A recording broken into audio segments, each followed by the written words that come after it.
at Mount Pleasant, Texas, and our dear friends at Prefect.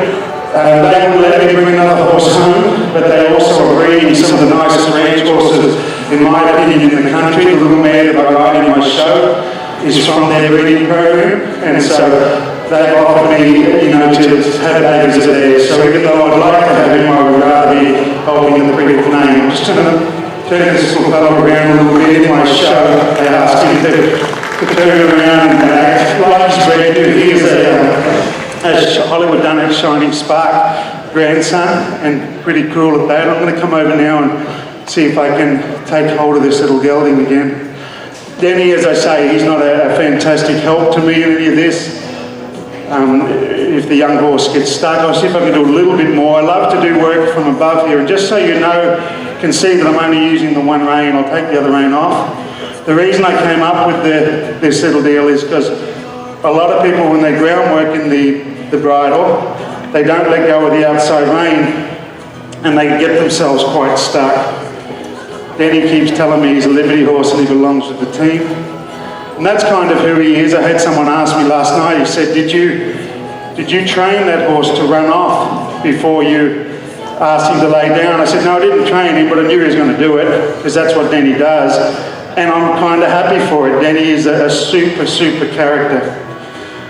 So here, in the early stages, like you've noticed, all these great horsemen, and I said to Ray when I told him I wanted to start a young one, I said, I'm going to be doing different things from what the colt starters are doing. One, because that's what I do, I just do things a little differently, but also I don't want you to think, oh, we've seen enough colt starting. So hopefully what you're seeing with me is things that you could use on a horse that's had 60 days of riding or 90 days of riding, because that's sort of what we're playing with. In the go-between here, when I pick up on him, I'm picking up on a two-rein pressure until my hand comes to the left, then I'm just on the one rein. Here I'm going to take that rope over the top of his neck, that rein, and now I'm going to this will be quite confusing for him, but there he gives to that left rein. As he turns his head to the left, I'm starting to teach him a neck rein, and he started this yesterday.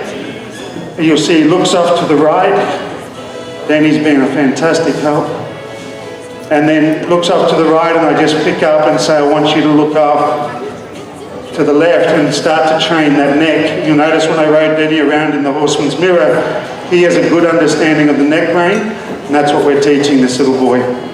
So I'm going to hop on the ground and do a little bit more with him today. Here, if I pull on that rein a lot, what I like about this deal too is if you use too much strength, it changes. So it goes from a neck rein to a direct rein, and then back to a two rein, all depending on where you move it. And that little bit of rope, I've got a rope on that one, not a ring. That little bit of rope only moves 2 inches, but 2 inches makes a difference, a huge difference to the feel of that. Now I'm going to tell you that as soon as I take the saddle off, I'm going to give a physical cue to Denny to run off to that team. It's going to look like he's leaving and doesn't want to be with me, but no, I will be asking him to do it, because Denny's so obedient, he would never run off for just any reason. See you, Denny. He'll stay there for about a minute. He might make a fool of me. Look how I told him to leave. There you go. Incredible horsemanship right there. Now, you could say, well, Guy, did you tell him to leave? No, but I was absolutely aware that he was going to. So why not just talk about it? So here I'm going to ask this little boy around. He's going to be looking up to those horses. Now, those horses are going to be a fantastic help to me at times in this demonstration, and they're going to be a real hindrance to me at times. And what I mean by that is his mind's going to be drawn to them, which is going to be wonderful when I need to get a little more forward out of him. He's going to be drawn down to carry me to them. He's given me some lovely walk, trot and canter, being pulled along by that Liberty horse. When I say pulled along, not with a physical connection, but mentally and emotionally pulled along.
The trailer, it's going to be any tree that he's tied to. They're not going to give the rein back to you, my dear boy, so you need to give your feet. So now I'm going to go and put the second rein on, and I'm going to connect it off to my saddle. I normally long rein them, and I feel like I'm getting that done here without actually having the long reins on him. His desire to back up is really growing, so I'm not going to take that from him, because when I first started working with him, he was really sticky and with his feet and didn't know how to take them backwards to my physical cue. There was times where he would back up on his own, but not for me. Here I'm pulling off of the saddle. I'm not even connected to his face as far as a physical pull. And I just keep moving my feet left and right until he brings his body. He's not being bad, he's just saying, I don't have a heck of a lot of energy, and your cue's not very solid. So as the horses get better and better in their work, the cues get less and less. So Emily, if you can hear me, sweetheart, bring the box in with the gear that was on the box, please. So I have a spur on, but I haven't really, and I've been riding him with the spur, but I haven't really engaged it yet. I did a little bit with my thumb and a little bit with my end of my, the blunt end of my tool that I have in my pocket. But I'm going to press him around with the spur today. Here I'm asking him to bend off to the left, off of that outside rein. So when he feels that outside rein push against his neck, I'm teaching him a neck rein. I want him to bend through the body and off of that rein. And I can only do that in this. I mean, I could do it. I can't even do it. I can't do it off of the bit there, because when I come here, that outside rein hangs on his neck, but it doesn't truly engage. So I used to do a lot of this kind of work, but now when I go back to the ring, which I have made out of brass, stainless steel, and this one's made out of rope, I'm just able to engage on that outside rein more.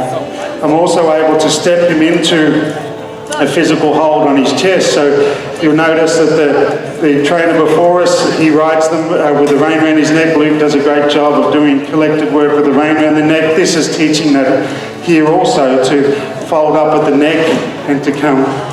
Here when I pick up on him, I'm working off of his face and his neck there.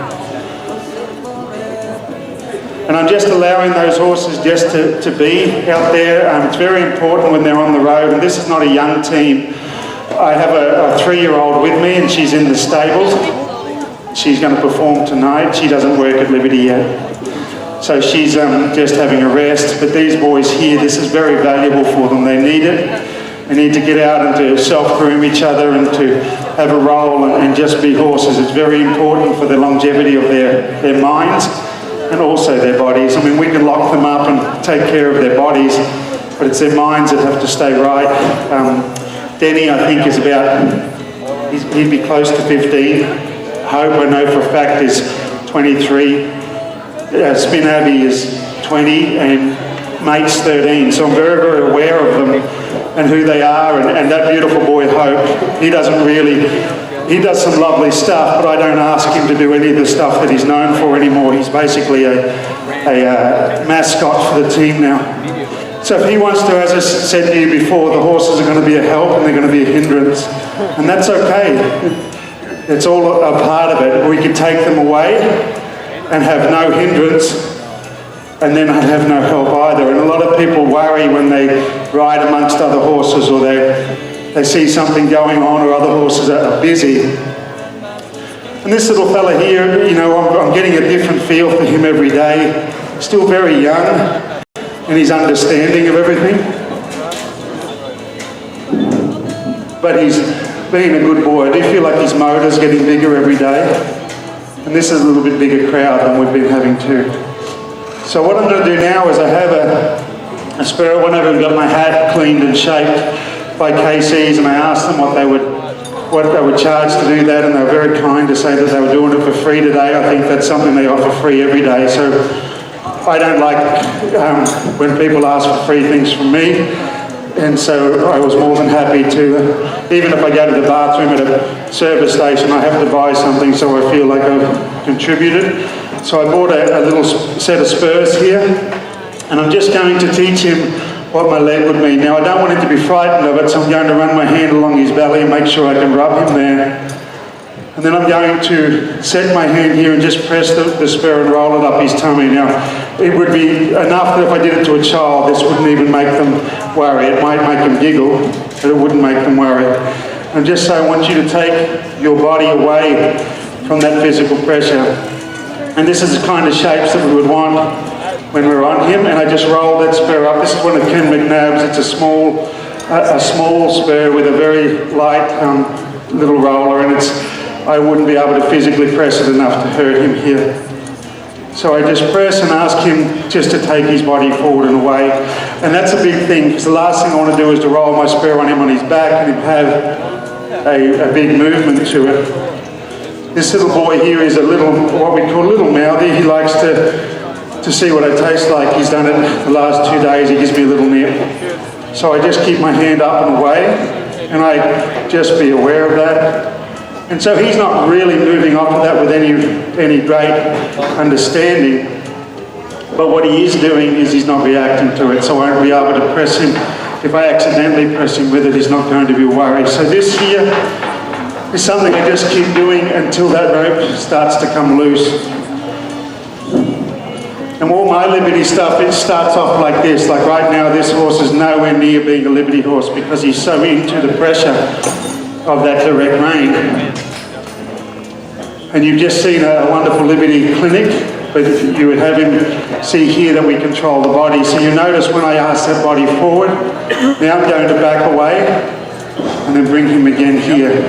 At just the point of the whip, and when he comes and feels that that rope is loose, that's where he gets his response. Now this is the only time I back away in my groundwork. Every other step I make is a forward step, because I don't want him running through me or through my inside leg when I ride. But here I'm going to hold, and I want him to come and make that rein loose. My 6-month-olds on the second day all do that. They keep that rein loose, and they make sure that that rein has always got a loop in it. So a lot of people have been asking me, how much work do I do with my youngsters? How early should I start? I have a 4-year-old, how much should I be doing with them? And I say less is better. But my 6-month-olds are all groundwork and all follow that lead, and they all tie up, and they all let their feet be handled enough to know that I could rest them at that. And so I would do it until I could have those things done, but then I wouldn't overdo it. I don't want our horses as babies to be so familiar with us that they no longer heed us, they no longer respect us. We were told as kids in Australia to be seen, not heard. We weren't allowed to go up and talk to the adults too much. We could play and be kids, but if we were going to go and be with the adults, we had to be respectful, and we had to be thoughtful, and we had to be well-mannered. And so a lot of the time, it's nice to see kids that are comfortable in their own skin and want to be around us. But if a child comes up that has never met you and wants to sit in your lap and climb in your car, that's not a good thing. And the same thing with a young horse. We don't want that with them either. So I'm going to just hop up on him today. I'm going to ride him a little bit I'm going to stay in the go-between, so I'm there. And you see there's 2 different sort of pressures that I can put to bring him forward. I can shake that whip to create some energy, but there's times where I don't want him to feel that. This bloodline, Shining Spark, Hollywood Done It, that's what Denny is. They're very much into pressure, so every time he feels the rein, he wants to push into me a little bit, but I also know that they are some of the very best stopping and turning, incredible horses in the world, and so you just go through those little things to get to the good things that you want. I've been getting on him from the box for 2 reasons.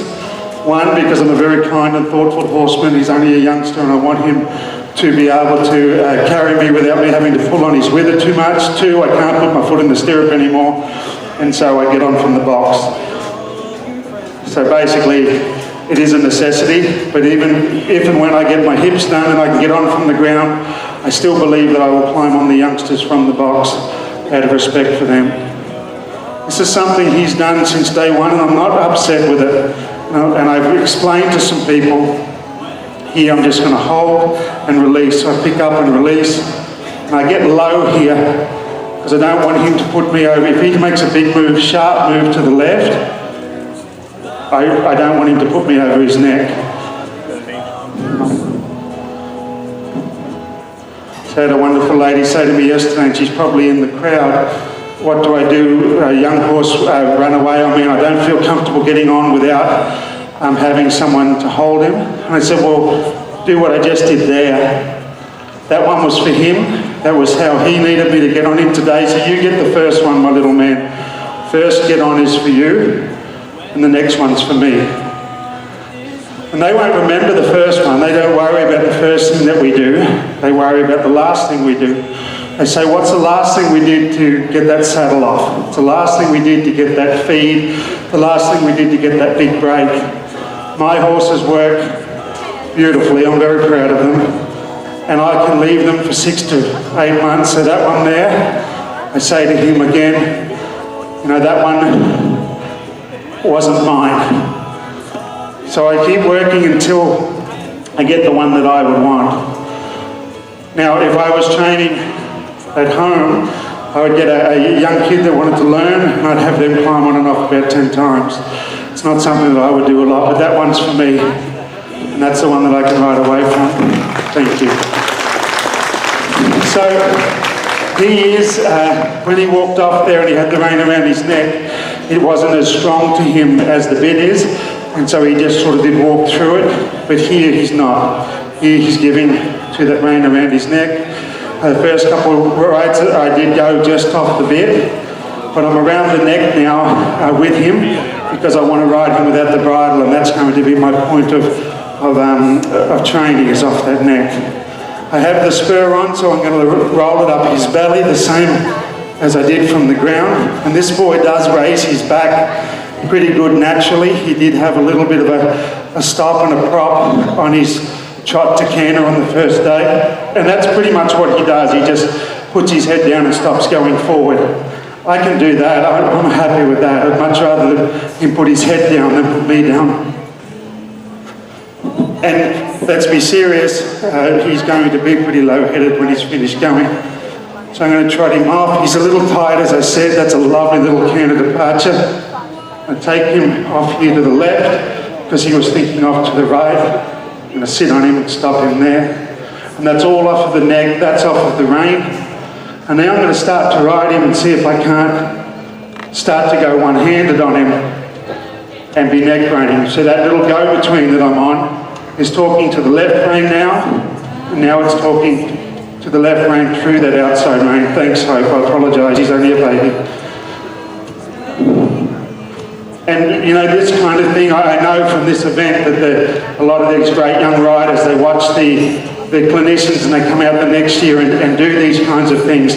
That's great, but just make sure that if you're going to ride a baby with other horses, make sure that they are as kind and as respectful and as educated as my team here, because the last thing you want to do is ride a baby around a group of horses and get him hurt and get yourself hurt. So safety is important, but these things can be done, and that's why I'm doing them. I want to show you what a life dedicated to something looks like. So here is asking for a neck rein. He took a few seconds and then he followed. Here is asking for a neck rein. There, I'm holding a strong hold on that right rein. And as he turns his nose to the left, that rein actually talks to him and tells him to come here. You'll notice I can actually tip his nose here and then follow it up with that right rein. So look to the left and keep going to the left off that right rein, off the outside rein. Here I want to take his nose to the right and keep turning off of that rein. I might even see if I can have it start here. Now I tell people that when they're going to ride in this, they're going to hate it at times, especially if they ride with the one rein. There's a give to the right off that left rein. I'm going to start it and then finish it off with that left rein. But what I love about it is it makes us think. It makes the horse think and it makes us think about what we're doing. So now I'm going to push these horses around. I don't like to use my mouth too much to make them go, but these horses do know to move off, add that if I need to. I have no problem with someone clicking or clucking to make a horse go, but if you click and you cluck and your horses don't move, stop doing it. God, it's annoying to listen to. So if I go and my horse instantly moves off, that's wonderful, but I shouldn't have to click and cluck 1,000 times to get things going. Now, if you do that, that's quite okay, but it would be awful if I was doing a demo and I was having to go the whole time while I'm trying to teach you. So this little boy here comes out to the outside, and I'm pressing those babies to the left. Now I am aware that I've lost my inside bend, so I turn him around there, and then I'll come back out. I want to get into the outside of these horses so that I'll have my inside bend. And here on the third ride, I am riding a youngster that is now earning me money. As far as what I mean by that is I could go and bring the cows in with him. I could do a job. And that's important. And the sooner he does these kinds of things, the better he'll feel about himself. Trying to go to the hip of this horse and move them around. I keep Danny away from me. I will touch him on the hip if I need to. And I'd like to see if I can move them out with a little more speed, because this little boy's can.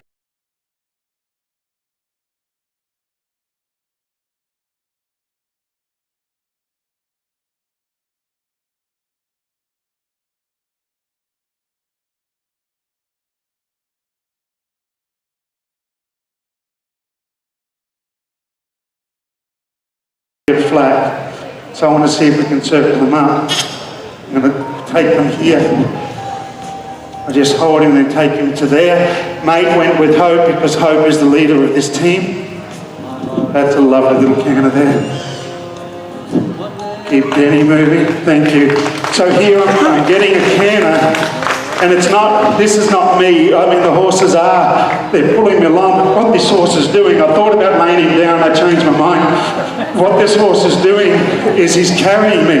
And he's learning to get strong, and he's learning to be braver and better. And, you know, when it comes to me just riding him on his own and doing that, he's going to go, you know what, I've done that before. I did that when I was following around those horses. I'm going to come off here to the left and send off Spin Abbey to the right.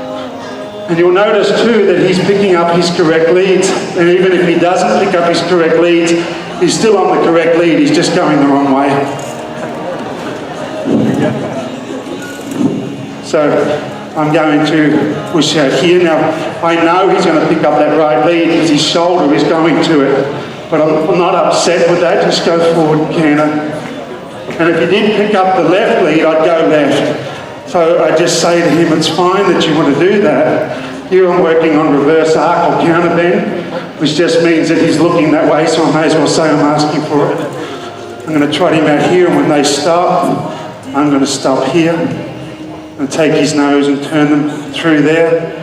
I had a young man ask me yesterday if I was a cutting trainer. I said, when I'm working cattle, yes I am. And then I've had people saying, am I a dressage trainer? I said, when I'm doing flying changes, yes I am. They say, are you a racehorse trainer? I say, when I'm galloping fast circles, yes I am. So I put myself in those body positions for what that horse needs. An Australian stockman is a man of many trades. He's a jack of all trades. And so we put our hand to whatever we need to do. And so why wouldn't I copy a reiner for reining moves and emulate a dressage rider for dressage moves? They do it for a reason. Why not do it also? Here I'm going to see if I can get around. Now I just need to get him to the outside. If I was in a bigger arena, I would be able to let him go further away. Keep trying for me. Keep trying. Now this is a baby on his third ride, and he's damn near cantering in place. And that's just because of what he wants to do. He's not terribly forward, and he's a little tight in his body, but he's gathering himself up and being pretty neat. I'm going to come down here to a horse that he already knows and he respects, and I'm going to bring them all. Spin up, I need you, brother. I know I should be riding you, but I can't ride you all the time. He goes, Dad, you realise, he said, that I'm the best horse I've ever rode. And I said, well, that's great, but I don't want to wear you out. You're 20, for goodness sake. He says, not, I'm 3. Spin Abbey's like me. When I got to 35, I got sick of adding years on, so I started taking them off. And I'm 23 this year, and Spin Abbey's going to be 6. So here I am. Part of my dream was on day 3 to be riding bridleless, working my Liberty team. So I don't have the bridle off of him, but here I'm working my team. So half a clap would be nice. That's enough, that's enough. No, that was a full clap. I'm not ready for the full clap. I've got to wait until I take his bridle off. But here he is doing his job and he's holding, and people said to me, Guy, why did you choose the horse you chose? And I said, well, because the other three, the grey looked quite strong-minded, and he's not a type that I would pick. The little buckskin I really liked, but he was quite small, and this fellow was the other one left. If I was going to choose one to start and to ride, you know, for my whole career, it would have been very hard for me not to choose the beautiful dun mare with the black line down her back. But I know for a fact that she would have probably been a bit kicky and a bit fighty with these horses here. And I love this team, so the last thing I need to do on a 3-day deal is get them hurt. And I could protect them and I could help them, there's no doubt about that. But the last thing I'd want to do is get them in trouble. So this little boy here has had no kick, no lead. And I just keep saying, I know, my dear boy, just keep bringing your feet here. There's going to get to a day to where he just gives that up and he just says, you know what, let's do it your way. But for right now, we can help him. Every chance I get to bring him forward is a chance I get to work on that forward. Anything that a horse offers for free, anything that comes without any real work, is never going to really mean anything. So I know for a fact that this rope is going to work around his neck. I rode him in it yesterday, because of the rein work that this go-between has been doing. I do love the horseman's mirror, I call it that, because I can kick it off of him, or I can give him absolutely no physical touch, and then I can put it back on him. I'm going to keep the bridle on him for the first few seconds. Good boy. That is where training, this little horse is allowing himself to be educated. And the reason I can tell you that is natural instinct wants him to walk off. And then I did 3 times of training to get him to stand still. He went to walk off and he said, oh no, that's right, I don't want to do it 3 more times. And he stopped on his own. Denny, when I first started training him, he would run away at Liberty all the time. He'd just run off. Every time you work with him, he'd run.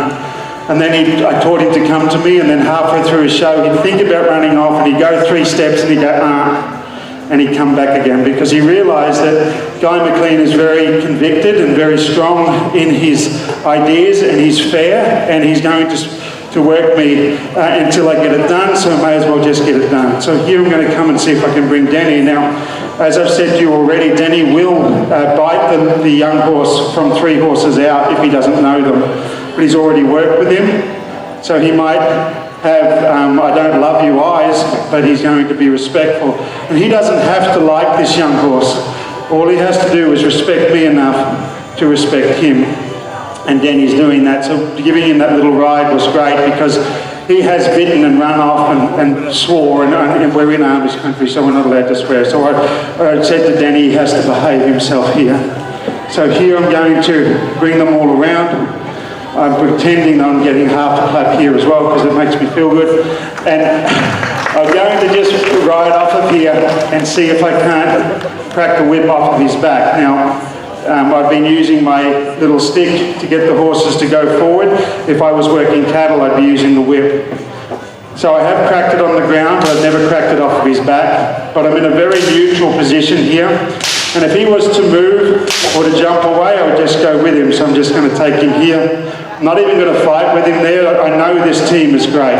So I respect them and I love them, and I know they'll look after me. I've gone through the middle of them on many occasions. So instead of fighting with him in a position where he'll only fight more and want to get in there more, I just go quiet. And what I might do is I might use the energy of the whip to get a little bit more forward out of him, because as great as he's been, he's not flowing around with real conviction yet. So I might move those horses off. And when I crack the whip here, I'll be very aware with them. I had Ray said to me when I was riding the other day to be very aware of those cords there. And as an Australian stockman, we ride in timber with tree limbs and that all the time. So I know how long this whip is. I know exactly where I can put it. I could crack a leaf on the ground. I could take a leaf out of a tree if I needed to. So I'm very aware of how far that whip goes. I'm going to just trot around here, and this young horse says that when that whip cracks, it creates energy in me. And I say, well, that's fantastic, because I've been trying to build some of that in you, so why don't we go here? As soon as I stopped riding, he came directly back to me. So it'll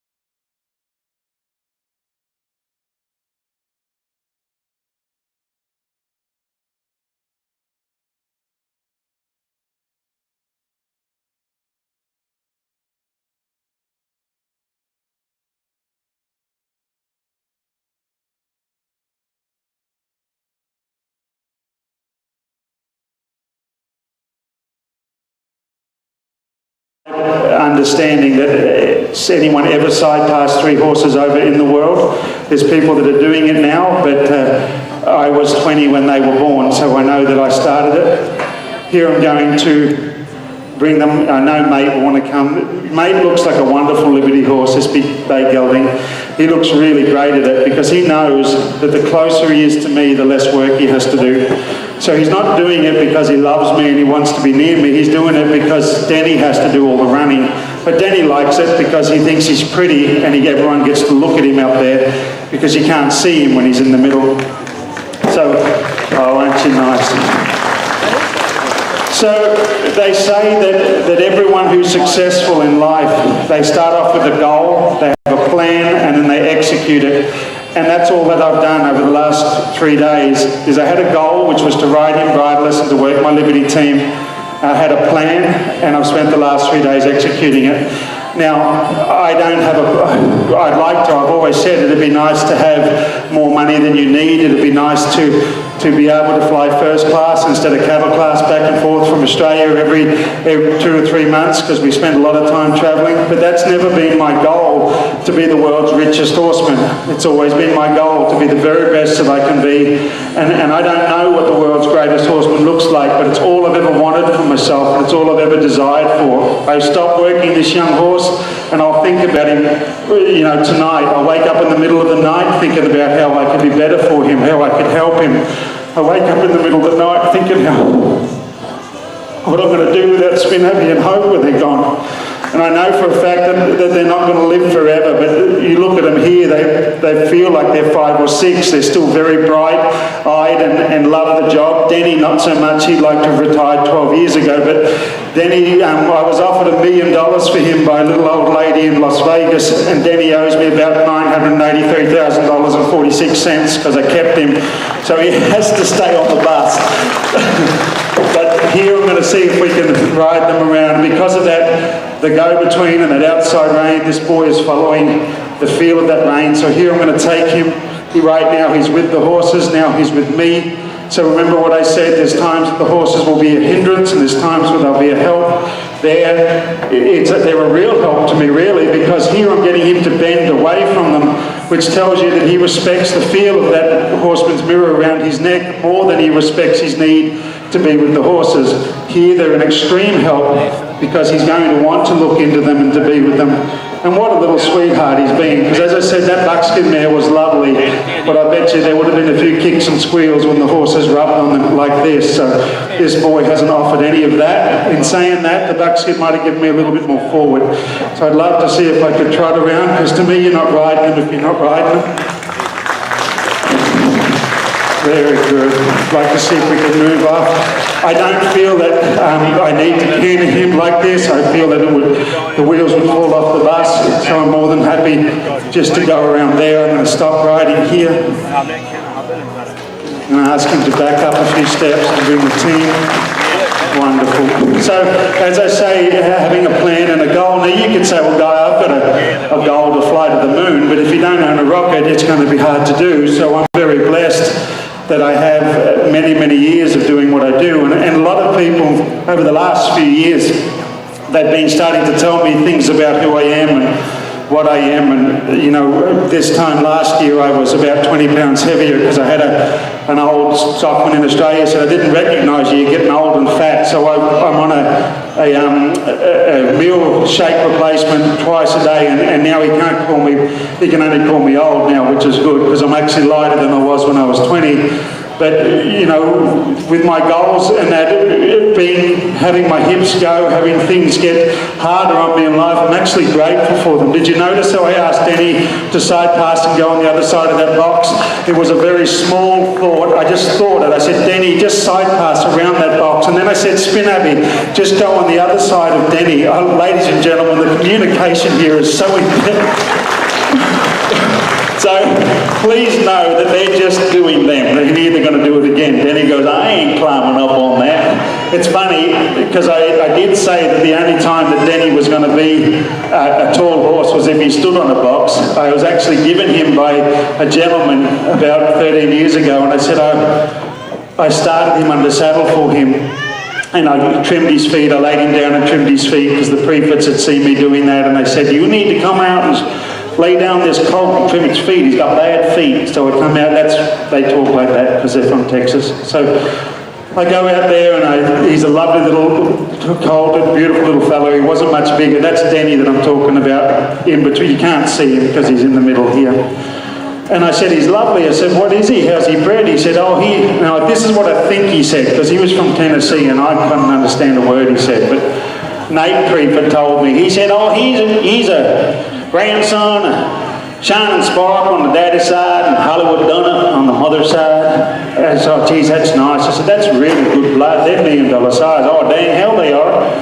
And I said, sorry for saying that. That's what he said, and I'll behave myself going forward. They did say to me, I said, you know, has he ever been ridden? They said, no, he ain't ever been ridden. He never had his feet done. So I said, do you want to see me ride? And they said, you bet we do. Go get the beers. So they went and got the beers and they sat on the fence and I gave him his first ride. And the gentleman from Tennessee was so impressed. And the reason I'm doing this is because this colt doesn't need more riding, so I may as well tell Denny's story. So they said, you know, and that's a big thing. When a horse has got to where you want him, give him the rest. So I want this little fellow to say, what did I do to get him to talk a lot and let me rest? Because we haven't done a lot of talking without moving, have we, buddy? We've done a lot of work. So they went and they got their beers and they sat on the fence and I rode him. And I'm pretty sure the man from Tennessee wiped a tear out of his eye. It was either that or a bit of dip, but you know, he'd wiped something out of his eye. And he said a lot of words which I didn't know meant. And then Nate goes, I said, what did he say, Nate? And he said that was the best thing he ever did see. And he'd like you to have that colt. And I said, oh, geez, that's nice. I said, that's really nice. I said, but he's well bred. I said, that's worth a lot of money, that little horse. I said, I can't do that. Oh no, he wants you to have it. He said you done more with him in an hour than he was going to do in his whole life. You need to have it. I said, well, that's nice. I said, but I don't mean to be rude. I said, but he's a bit small for me. So I'm 6'1" and heavier than I am now. And I said, oh, you're too small. And then he told that to the gentleman from Tennessee, and he went blah, blah, blah, blah, blah. And I said, what did he say? And he said, oh, no, he gonna grow 15'1", 15'2". So as a trusting Australian, I believed in him. Well, all I learned from that experience is you Americans lie. He's not 15'1" if he stands on that box on his tippy toes. But I tell you what, he is the coolest, most wonderful, arrogant, fantastic, superstar little horse, and we don't know what we'd do without you, Denny. Look at him hiding under here. Don't talk about me like that. Now, I know you think he's beautiful, but out of all my horses, and I was a bit worried because we're going to try and take him to Canada in a week's time. And I know that when you cross international borders that they give you a background check to see if you've done anything wrong or if you've committed any bad things. Well, he can't hear because his head's down there and he's not listening to me anyway, but Denny's got a record. He spent a couple of years in prison because Denny killed a squirrel. So I just hope they don't go that far back through his past and find out, because they might not let him across the border. And you might say, but he can't have killed. Look at him, he's beautiful. He's hiding under there. Well, Denny, when I first worked him with the bag and stick, was so quick-footed that he struck it out of my hand and kicked it over the top of the round pen. I thought, oh man, That's incredible, and then I realised that that's what happened to the dead squirrel that was in the middle of his round yard. And so we worked on that though. We've got a whiteboard in front of his stable, and on it every day I get him to write, "I love squirrels, they're my friends, I love squirrels." The first couple of times he wrote, "I love squirrels, they taste like chicken," and I had to rub that out. And then he said, "I love squirrels, they're my friends." And so he's a reformed criminal. So don't tell anybody that we're trying to take him across international borders. But ladies and gentlemen, I've really enjoyed sharing these horses with you. Thank you for allowing me to be here with you all, because thank you. Because I love what Ray said yesterday, and I'm going to tell you the absolute truth. I don't go to church. I've been to church 3 times to get married, 2 times to get divorced, and I actually got married with my beautiful wife now in the courthouse in Texas, and that one's going real good. We had the reception at Applebee's, and I was back working horses by 2. It was fantastic, and she is by far the very best, because she's actually told me, Emily has told me that she's never going to leave me. I said, "Oh, that's wonderful." I said, "Why do you say that?" She said, "Because I don't want to see you happy." And I haven't been happy since. So, no, I'm crack chicken. Emily, you're beautiful. But she's such a wonderful girl. So I don't go to church every Sunday. I go to church every single day. Every day I ride, every day I'm around these horses, I'm closer to God than I ever was. And I'm so grateful that I get to be in God's country and to share that. And I don't push it a lot. People that know, they can see I'm a man of God. I don't say a lot of the other events because I don't ever want to alienate anybody. But to see this beautiful young boy 3 days ago, and to see that him be here, and Ray said it yesterday, I can't make this happen. I can't make a young horse change his mind like this. I can only facilitate it. I can only set it up. But I just know that we can do anything through him, and I'm just so grateful that I get to do it. People say to me all the time, "What's that statement that you said today? What's that, the thing I want it written on a shirt, or I want you to say it again?" I said, "I'm sorry, I can't remember it. I said it whatever I said it for the first time." Because quite often before I ride into the arena, I say, "Dear God, please speak through me today, and please say things that someone in the audience might need to hear, and please put me in positions in my life that I need to be." And quite often we turn up in places that I never thought that we were going to be. I never knew 20 years ago I'd be doing demonstrations in Hillsburg, Ohio. And I know that I'm where I'm supposed to be. I know that he places me. And even though I say I have a goal and a plan for my horses and I execute it, our life, we get thrown all across the world on a breeze. And if the right offer came up, we'll be in South Africa next year as long as we can take the horses back and forth. Like, we go where we're wanted and we go where people want to see us. But I know that that's because God doesn't want me to have a solid plan I do on my own. He just wants me to be a voice for him, and that's what I try to be wherever we go. So I'd love to go and put these horses away. Someone's going to have to brush them, and I think it's me. And I'm going to have to clean them up for tonight's show. I'm going to say goodbye to this beautiful boy. I'm just looking at my watch, because the first time I worked with him, I needed the full hour, and the second time I needed 45 minutes, and now I've been talking to him for 5 minutes because he's done more than I could ever ask him to do, so I don't need to work him anymore. So I had a gentleman say to me if I would recite a poem that I recited on. All these gifts are given that first encounter, something special with a horse is instinct driven. To gaze into their eye first time is something to explore. There's fear and thoughts of doubt. Their look is saying, this is war. I will run till I am free. I will plunge and strive and fight. The gift of pressure is to die. So I will struggle for my plight. I do not understand you, how my natural instincts burn. You want my trust, want my respect. These won't be given, must be earned. As a horseman, it's my mission to alleviate their fears, to prove I understand them from my craft of many years. So I teach them what is needed to keep them calm and safe. Show them all I know of this scary world. Show them how a champion behaves. And as these sessions grow and roll, I see a difference from before, though now within their eyes they still are saying, this is war. I see you different now before me. You have earned my true respect. I feel as though you have my back, so my actions now reflect. You have shown me I can trust you. Now a partnership's unfurled. I will follow you to battle, you and I, against the world.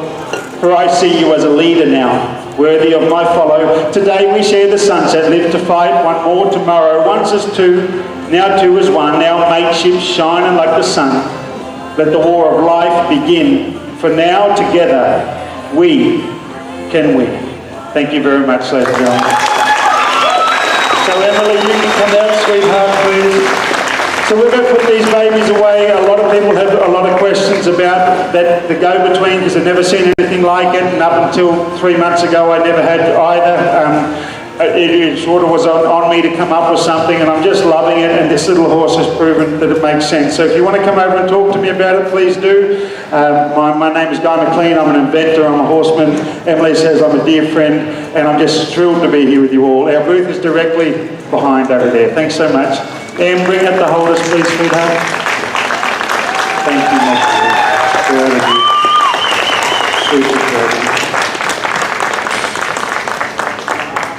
Thank you, Guy. We appreciate you coming out, ladies and gentlemen. It's an honor to sit under one of God has given Guy McLean a gift. There's no other way of putting it. He has a gift to work with a horse. He's humble about it, and it's just awesome to watch him every time that he comes out. We appreciate him being here.